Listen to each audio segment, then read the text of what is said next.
अस्सलाम वालेकुम स्टूडेंट्स।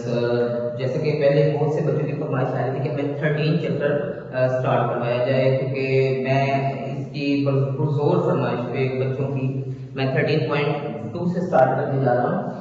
बस मेरे साथ आपने जुड़े रहने हैं तो इंशाल्लाह ये पूरा लेक्चर आपको समझ आ जाएगा। अगर आप नहीं जुड़ेंगे तो फिर नहीं समझ में आएगा, फिर इसलिए आपको आखिर तक हमारे लेक्चर में इन्वॉल्व रहना है। ठीक है बेटा जी। तो सबसे पहले हम 13 चैप्टर के स्टार्ट करने से पहले कुछ डेरिवेशन के रूल्स को समझ लेते हैं। बेटा डेरिवेशन किसका नाम है? डेरिवेशन एक चेंज का नाम है। किसका नाम है? चेंज। किसी भी जैसे चीज में या किसी भी क्वांटिटी में जो चेंज आती है उसको डेरिवेशन ही कहते हैं। इसका दूसरा नाम डेरिवेशन। तो डेरिवेशन में सबसे पहले जो रूल आता है बेटा वो कौन सा रूल आता है? पावर रूल आता है। पावर रूल क्या कहता है? पावर रूल ये कहता है किसी भी वेरिएबल की पावर होती है कांस्टेंट। एन एक कांस्टेंट पावर है कोई भी। इसको सॉल्व कैसे करते हैं, यानी कि कैसे चेंज लेकर आता है पावर वाले फंक्शन से। देखिए सबसे पहले जो पावर होती है वो लेफ्ट साइड पे आती है। क्या आती है? लेफ्ट साइड पे आती है। फिर पावर में से एक माइनस हो जाता है और फिर जो वेरिएबल होता है उसका डेरिवेटिव किया जाता है। किसका डेरिवेटिव किया जाता है? जो पहले हमने पावर लेफ्ट साइड पे गए हैं या पावर में से एक माइनस किया तो पावर के ऊपर चेंज आ रही है। बाद में जो x है उसका डेरिवेटिव करेंगे। किसका डेरिवेटिव करेंगे? x। Some important rules of results of power. जैसे कि याद रखना है आपने हमेशा x का डेरिवेटिव क्या होता है? x का डेरिवेटिव क्या होता है? 1। और ये देखिए प्रूफ भी किया। जब 1 होता है तो हम 1 को कैसे लेके आते हैं? लेफ्ट साइड में 1 में से 1 क्या करेंगे? किसी भी वेरिएबल की पावर 0 हो जाए तो उसका आंसर क्या होता है? 1 होता है। 1 1 जा तो इसलिए x का डेरिवेटिव क्या होगा? हमेशा 1। बेटा कांस्टेंट का डेरिवेटिव हमेशा याद रखना, ये कांस्टेंट है c कांस्टेंट को रिप्रेजेंट कर रहा है, कोई भी कांस्टेंट हो सकता है, उसका डेरिवेटिव क्या होगा? 0। अब x स्क्वायर का डेरिवेटिव करें 2 लेफ्ट साइड में चला गया, 2 में से एक पावर तो x की पावर कितनी रह जाएगी? 1 2x। इसी तरह x की पावर 3 लेफ्ट साइड पे है और 3 में से पावर एक माइनस हो गई 3x 2 x की पावर 4 आ गई। अब आपके लिए x की पावर 100 का क्या आंसर? 100 साइड पे आ जाएगा, 100 लेफ्ट साइड पे आ जाएगा और पावर पे क्या आ जाएगा? 99।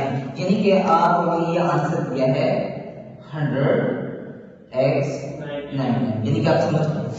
अब यहां पर आ जाते हैं x की पावर -101 पावर को फिर कहां लाएंगे? लेफ्ट साइड पे। और 101 में माइनस करेंगे तो क्या आंसर आएगा? 0। तो ये हमारा आंसर है। अगर बेटा कोई कांस्टेंट और वेरिएबल साथ हो तो कांस्टेंट का डेरिवेटिव ना करें, वेरिएबल का करें। जैसे कि यहां पर हम कर रहे हैं 2x x का डेरिवेटिव 1 तो आंसर क्या आ जाएगा? 2। अब हम दूसरा रूल समझते हैं। दूसरा रूल हमारे पास है पावर रूल। बेटा दो फंक्शंस जब प्रोडक्ट की फॉर्म में आ जाते हैं, यानी कि दो फैक्टर्स या दो वेरिएबल्स जब प्रोडक्ट की फॉर्म पे आ जाते हैं सिर्फ प्रोडक्ट हो गया। बड़ा ही आसान तरीका, अगर ये रूल समझ में आ गया नीचे वाला ऑटोमेटिकली आ जाएगा। जैसे कि हम देख चुके हैं काफी स्टूडेंट्स u डॉट v ये दोनों मल्टीप्लाई है तो आपने पहले u का डेरिवेटिव कर देना है और v को बाद में वैसे रख देना, इसका कोई डेरिवेटिव नहीं करना, कोई चेंज नहीं। फिर प्लस ये प्लस फिर v को ऑर्डर चेंज कर देना, यानी कि v का डेरिवेटिव कर देना है, u को हाँ जी इंडिपेंडेंट कर देना डेरिवेटिव। ये ऑर्डर है, ये एक तरतीब है किसकी? प्रोडक्ट की। ये ऑर्डर है, एक तरतीब।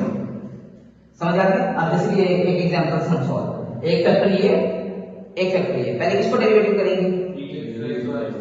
डेरिवेटिव हो गया और x के रिलेटिव आ गए। अब इनको ऑर्डर चेंज कर दें, ये इधर चला जाएगा, क्लियर हो?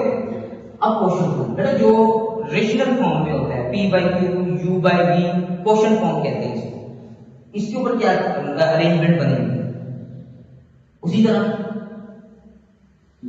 u का डेरिवेटिव करेंगे, v को बस फर्क ये होगा उसमें प्लस होता है इसमें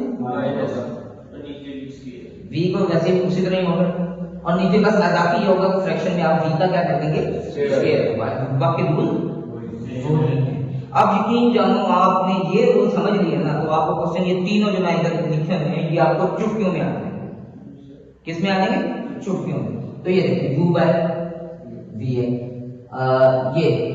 अब देखें अब इसका डेरिवेटिव किया, इसको वैसे ही लिख दिए, छोड़ो माइनस, फिर ऑर्डर चेंज और नीचे वाले का जिनके बी का स्केयर। ओके, अब हम अपने क्वेश्चन नंबर 1 की तरफ चले जाते हैं। क्वेश्चन नंबर 1 है डिफरेंशिएट x की power 4 plus 2x cube plus x square. यहां तक समझ में आ गया? सॉल्यूशन लेते हैं, लेट कर लेते हैं। ये हमारा फंक्शन किसके इक्वल है? y के इक्वल है, ये हमने खुद से लेट करना है, ठीक है। अब हम लिखते हैं डिफरेंशिएट। अब डिफरेंशिएट करने से पहले ये देखना कि किसके विद रिस्पेक्ट जाके करें। हमारा पूरा फंक्शन किसमें है?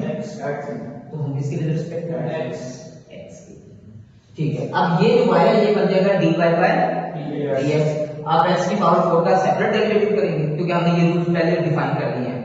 आपने अगर मेरी वीडियोस पहले नहीं देखी तो आप YouTube पे पहले मेरे लिंक पे जाकर देखिए, ठीक है। फिर आप कांस्टेंट का नहीं करेंगे जैसे हमने वो पढ़ा था, अब फिर वेरिएबल x क्यूब का, ठीक है, x क्यूब का डेरिवेटिव करेंगे, फिर x स्क्वायर कर लेंगे। अब देखिए ये वही चेंज बनेगी जो हमने पावर रूल्स में पढ़ी थी। 4 कहाँ आएगा? लेफ्ट साइड पे, 4 में से 1 2 बाहर रहेगा, 3 लेफ्ट साइड में से, 3 में से 1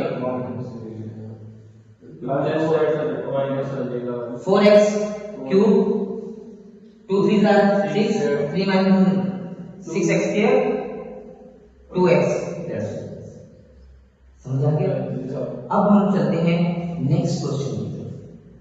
y is equal to x की पावर माइनस 2x की पावर माइनस 3 प्लस 3। घबराइएगा नहीं, मेरे साथ पढ़ेंगे। आपको सिर्फ चंद मिनट और जरूरत लग रही है इस वीडियो में, आपको ये सारे समझ में आ जाएगा। पावर को लगाते हैं, माइनस 3 लेफ्ट साइड पे आता है, माइनस 3 माइनस 1 क्या हो गया है, ठीक है।